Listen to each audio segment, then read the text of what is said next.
Yan,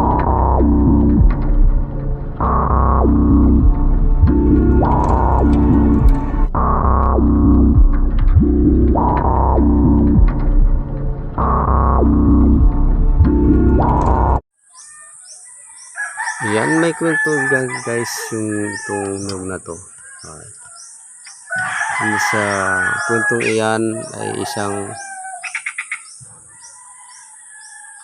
magkapatid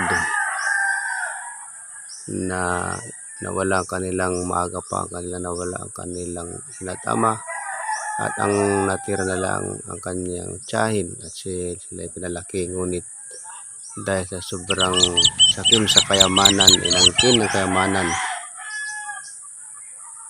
ng kanyang mga pamangkin, at isang araw malungkot ang dalawa dahil yun nga, sa araw-araw nilang pamumuhay ay para bang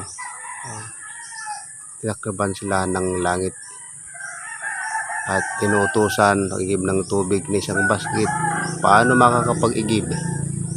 Ang dalawang bata ay butas ang basket dahil sila ay mahal ng Diyos. Pagpunta nila sa tabay ay nilawayan ng isang malaking igat, kaya napagkakuha sila ng tubig at dinala doon nila sa bahay ng kanilang tiyahin, at nagulit ang tiyahin dahil nalamanan ang basket ng tubig. Pagkatapos inutusan naman sila pagtanim kahit ano-ano, at kanilang pagkain ay mga hulog na lang na butil mula sa misa. Kanila itong inipon upang sila makakain. Yan ang kwento ng isang niyog. At pagkatapos noon, dahil sa hirap ng mga batang iyon at yung dalawang magkapatid, sila ay umalis sa bahay na yun at hindi nagpaalam, at naglakbay-lakbay kahit saan at pumunta sila sa kabundukan. Ngayon ay may napulot sila na bilog na bagay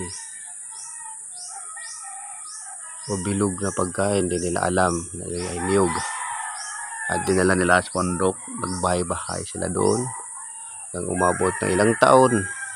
Tinanim yun na niyog na yun, at doon tumubo at dumami. Ang lumaki rin sila at itinanim nila hanggang dumaming-dumami, hanggang yumaman ang dalawang bata. Mula noon nakilala sila na bakit may bahay doon sa kabundukan na magandang bahay. Mula noon dumating ang dekada at pumunta ang kanilang tiyahin, at di nila alam ay kanilang pamangkin. Yan po ang kwento natin sa punong niyog. Hanggang dito na lang, at susunod ng kwento natin sa ibang mga puno.